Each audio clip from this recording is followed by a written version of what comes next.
റബ്ബിന്റെ കാരുണ്യം, അള്ളാന്റെ കാരുണ്യം അതവൻ പറയുകയാണ്. ഒന്നാമത്തെ കാരുണ്യം നമ്മൾ അറിയേണ്ടത് അർ-റഹ്മാൻ. അവന്റെ കാരുണ്യം പറഞ്ഞാൽ തീരില്ല. ഞാൻ ചുരുക്കി 1-2 വചനങ്ങൾ ഓതിക്കുകയാണ്. അല്ലദീ ജഅല ലക്കുമുൽ അർള ഫിറാശ. അവൻ ഭൂമി നിങ്ങൾക്ക് വിരിപ്പാക്കി മാറ്റി തന്നവനാണ്. നമുക്ക് കിടക്കാൻ, നമുക്ക് ഇരിക്കാൻ, നമുക്ക് സഞ്ചരിക്കാൻ. വസ്സമാഅ ബിനാഅ വഅൻസല മിനസ്സമാഇ മാഅ. ആകാശത്ത് നിങ്ങൾക്കുള്ള ഒരു മേൽക്കൂരയാക്കി അവൻ നിങ്ങൾക്ക് ആവശ്യമായ വെള്ളം മുഴുവൻ വാനലോകത്ത് നിന്ന് ഇറക്കി തന്നവനാണ്, വർഷിപ്പിച്ചു തന്നവനാണ്. അല്ലേ? ആ സൂറത്തിന്റെ തുടക്കത്തിൽ പറയുന്ന അർ-റഹ്മാൻ എന്ന വാക്കിന്റെ അർത്ഥം നമ്മൾ പറഞ്ഞാ തീരോ പ്രിയപ്പെട്ടവരെ? അല്ലേ? വജഅൽനൽ ലൈല ലിബാസ. എന്തൊക്കെ സംവിധാനങ്ങൾ!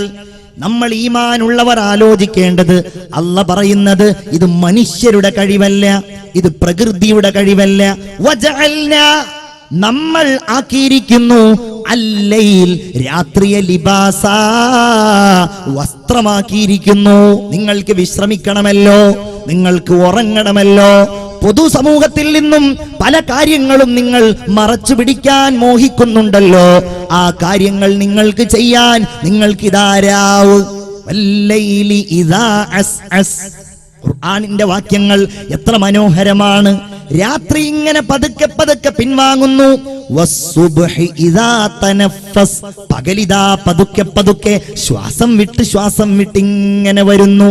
വജഅൽനൻ നഹാറ മആശാ.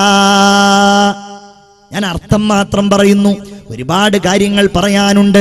ഇത് പറഞ്ഞില്ലെങ്കിൽ റബ്ബിനെ കുറിച്ച് ചിന്തിക്കുന്ന വചനങ്ങളും ആയത്തുകളും ഇപ്പോഴെങ്കിലും നമ്മൾ ഓർത്തില്ലെങ്കിൽ ഇതൊന്നും ഓർക്കാനും പറയാനും നമുക്ക് അവസരം കിട്ടുമോ എന്ന് തോന്നുന്നത് കൊണ്ടാണ് ഞാൻ ഈ സംസാരത്തിൽ ഈ വാക്യങ്ങൾ ഉൾപ്പെടുത്തുന്നത്. വജഅൽനൽ നഹാറ മആശാ. നിങ്ങൾക്ക് പകൽ ജീവിതോപാധിയായി നാം സംവിധാനിച്ചിരിക്കുന്നു. നിങ്ങൾക്ക് കിളക്കാം, നിങ്ങൾക്ക് തെങ്ങിൽ കയറാം, നിങ്ങൾക്ക് വാഹനങ്ങൾ ഓടിക്കാം, നിങ്ങൾക്ക് പണിയെടുക്കാം. നിങ്ങൾക്ക് ജീവിക്കുവാനുള്ള മാർഗം കണ്ടെത്തേണ്ട സമയമാക്കി പകലിനെ നമ്മൾ സംവിധാനിച്ചിരിക്കുകയാണ്. വബനൈനാ ഫൗഖകും സബ്അൻ ശിദാദാ. ഈമാനോടുകൂടെ നിങ്ങൾ കേൾക്കണം, ഇതിന് മുകളിൽ 7 ആകാശങ്ങൾ ശക്തമായി നമ്മൾ നൽകിയിരിക്കുകയാണ്. എന്താ ആകാശത്തിന്റെ പ്രത്യേകത? ആകാശത്ത് നിന്നാണ് നമുക്കുള്ള റിസ്ക് ഇറങ്ങുന്നത് എന്നാണ് മുഅ്മിൻ വിശ്വസിക്കേണ്ടത്. 7 ആകാശം. പടച്ചോന്റെ കഴിവ് എത്രയാണ്!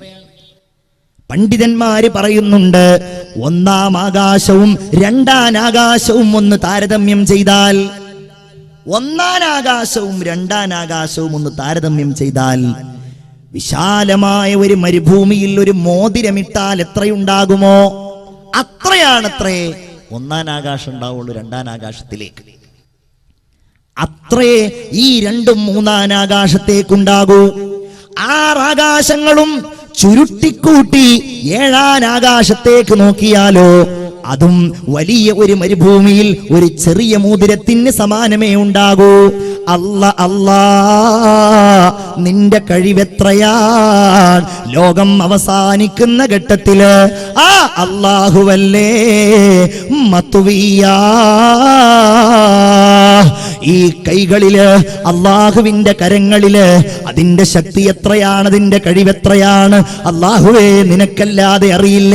ഖുർആൻ പറയുകയാണ്, അല്ലാഹു ചുരുട്ടിപ്പിടിക്കുമെന്നാണ് ആകാശങ്ങളെ, ഭൂമികളെ എന്നല്ല, അവന്റെ സൃഷ്ടിലോകത്തെ മുഴുവൻ അല്ലാഹുവേ നീയാണല്ലോ ചുരുട്ടിപ്പിടിക്കുന്നത്.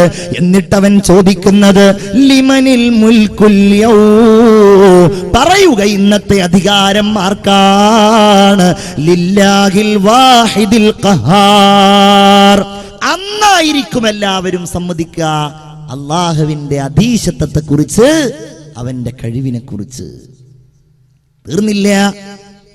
വബനൈനാ ഫൗഖകും സബ്അൻ ശിദാദാ വജഅൽനാ സിറാജൻ വഹാജാ.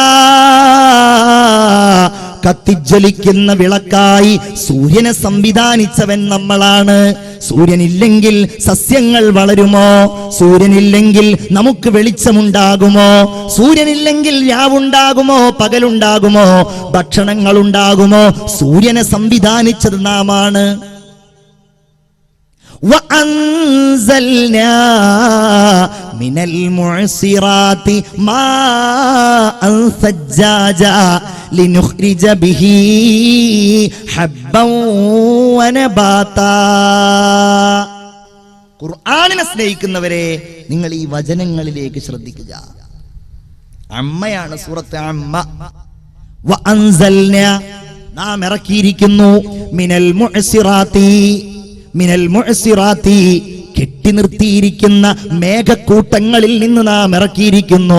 മാഅൻ സജ്ജാജാ, കുത്തിച്ചൊരിയുന്ന മഴയെ ഇറക്കിയിരിക്കുന്നു. അല്ലേ?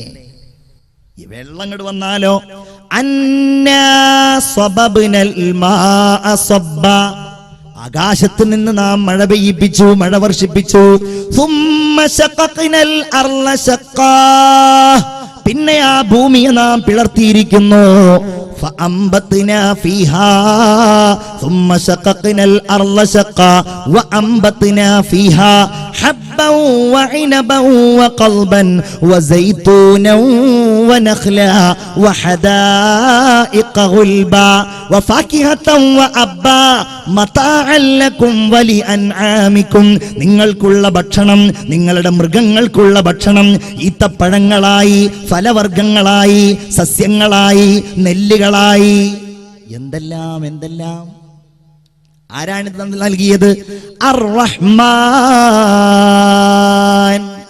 കാരുണ്യവാനായ അല്ലാഹു. ഇതൊന്നും പറയാൻ നമ്മൾ പുറത്തത്തെ എന്തെങ്കിലും കാര്യം പറയേണ്ട. ഖുർആനിലെ ഈ വാക്യങ്ങൾ ഇങ്ങനെ ഓതി നോക്കിയാൽ മതി. എന്തൊക്കെ അത്ഭുതങ്ങൾ, പറഞ്ഞാൽ തീരൂല്ല. അതുകൊണ്ടല്ലേ ഈ കാരുണ്യത്തിന്റെ വജസ്സുകൾ കേൾക്കുമ്പോ ഇന്നും ലോകം ഇസ്ലാമിന്റെ ശാദ്വലമായ തീരത്തേക്കണയുന്നത്. അതുകൊണ്ടല്ലേ. വേറെന്താ അതിന്റെ കാരണം പറയാ? ഈ വചനങ്ങളുടെ പ്രവാഹം, അതിശക്തമായ വചനങ്ങളിൽ ഉൾക്കൊണ്ടിരിക്കുന്ന രാജാതിരാജന്റെ ഉന്നതമായ കഴിവുകൾ. അർ-റഹ്മാൻ,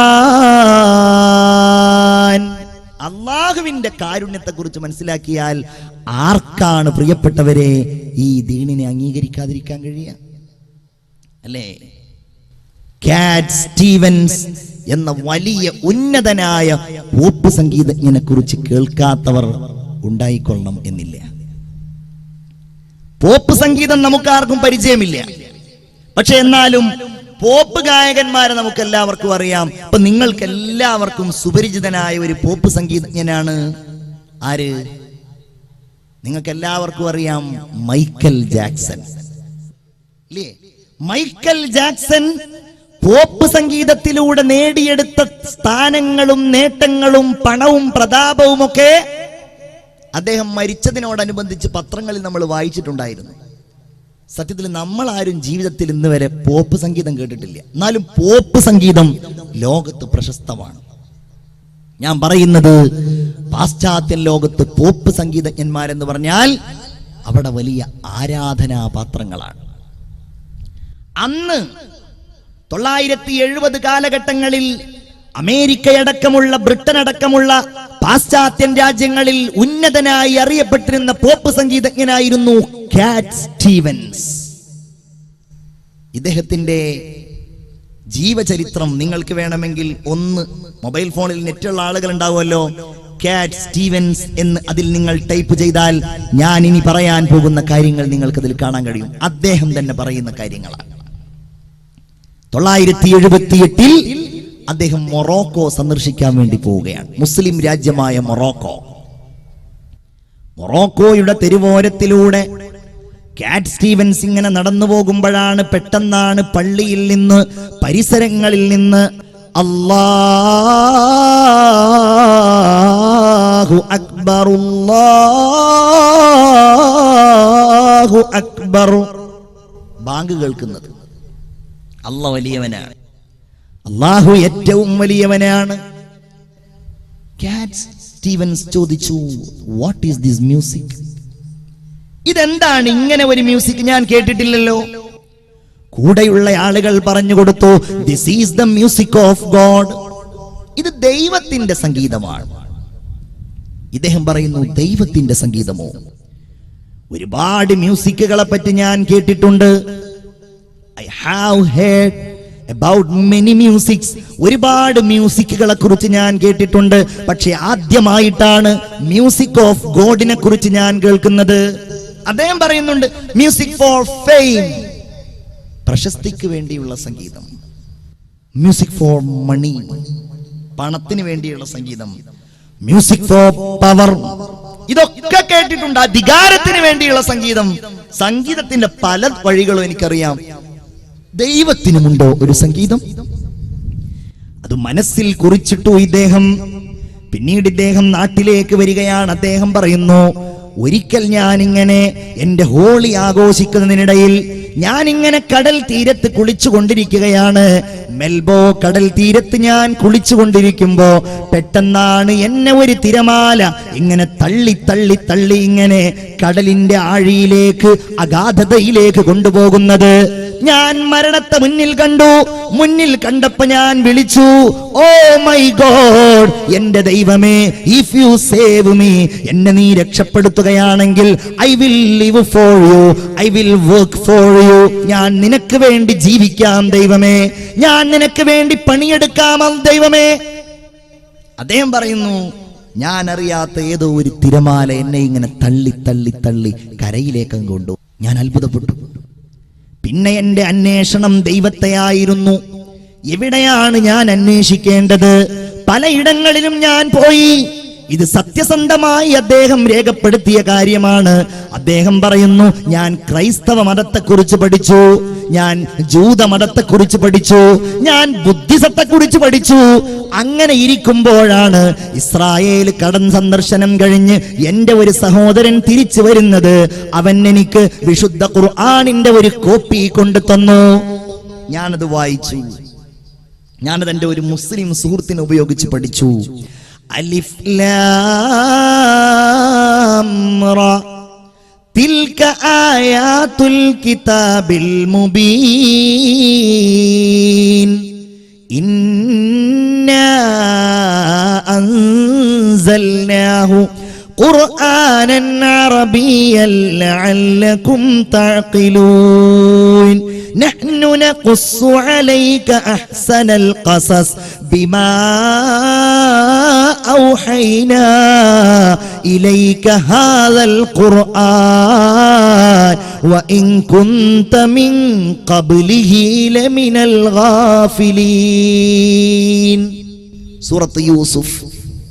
وإذ قال يوسف لأبي يا أبتي إني رأيت 11 كوكبا والشمس والقمر رأيتهم لي ساجدين. ഞാൻ പഠിച്ചു, ഞാൻ അറിഞ്ഞു, ഞാൻ മനസ്സിലാക്കി. ലാ ഇലാഹ ഇല്ലല്ലാഹ്. ആ വചനപ്രവാഹത്തിൽ, ആ മാസ്മരികമായ ഖുർആനിന്റെ ശക്തിയിൽ റബ്ബിനെ കുറിച്ച് പറയുന്ന, അള്ളാഹുവിന്റെ ഉന്നതമായ ദർശനങ്ങളെ പറയുന്ന ഈ വചനങ്ങളിൽ കാറ്റ് സ്റ്റീവൻസ് മുസ്ലിമായി. നിങ്ങൾക്കറിയുമോ, ഇന്നും ലോകത്തറിയപ്പെടുന്ന ഇസ്ലാമിക പ്രബോധന പ്രവർത്തന രംഗങ്ങളിൽ ലോകാടിസ്ഥാനത്തിൽ അറിയപ്പെടുന്ന മഹാപണ്ഡിതൻ ഷെയ്ഖ് യൂസുഫുൽ ഇസ്ലാം എന്ന പേര് സ്വീകരിച്ചുകൊണ്ട് അദ്ദേഹം ഇന്നും ലോകത്തറിയപ്പെടുന്നുണ്ട്. നിങ്ങൾ ഇന്റർനെറ്റിൽ സെർച്ച് ചെയ്താൽ, നിങ്ങൾ യൂട്യൂബിൽ അന്വേഷിച്ചാൽ ഷെയ്ഖ് യൂസുഫുൽ ഇസ്ലാമിന്റെ ബുർദ നിങ്ങൾക്ക് കേൾക്കാൻ കഴിയും. യൂസുഫുൽ ഇസ്ലാമിന്റെ ത്വലഅൽ ബദ്ർ നിങ്ങൾക്ക് കേൾക്കാൻ കഴിയും. യൂസുഫുൽ ഇസ്ലാമിന്റെ ഖുർആൻ പാരായണം നിങ്ങൾക്ക് കേൾക്കാൻ കഴിയും.